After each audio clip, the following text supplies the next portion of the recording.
Good morning, primary class. This is your lesson for Wednesday in our story, A Runaway Slave Goes Home.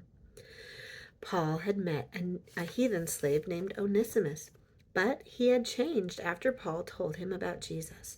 Now he was a Christian. Onesimus had become like a son to Paul, and he helped him in every way he could. Philemon, chapter 1, the only chapter, verse 10, he refers to him and says, I beseech thee for my son Onesimus, whom I have begotten in my bonds. He loved hearing Paul tell about Jesus, and Onesimus had changed.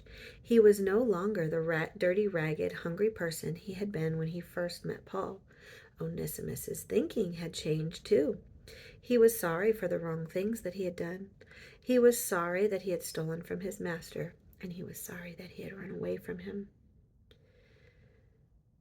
Onesimus now knew that when he had done those bad things, he had been obeying Satan.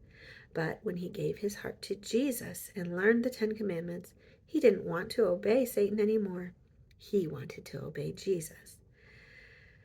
Obeying Satan had not made him happy, but obeying Jesus did make him happy. But maybe Paul and Onesimus had seen each other at the home of Onesimus' master, whose name was Philemon.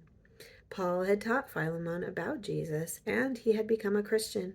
Paul loved Philemon, and Philemon loved Paul. Now think about this. In those days, for a slave to run away from his master was a terrible, terrible thing. If the master found the slave, he could even kill him. No wonder Onesimus was afraid. What would you have done?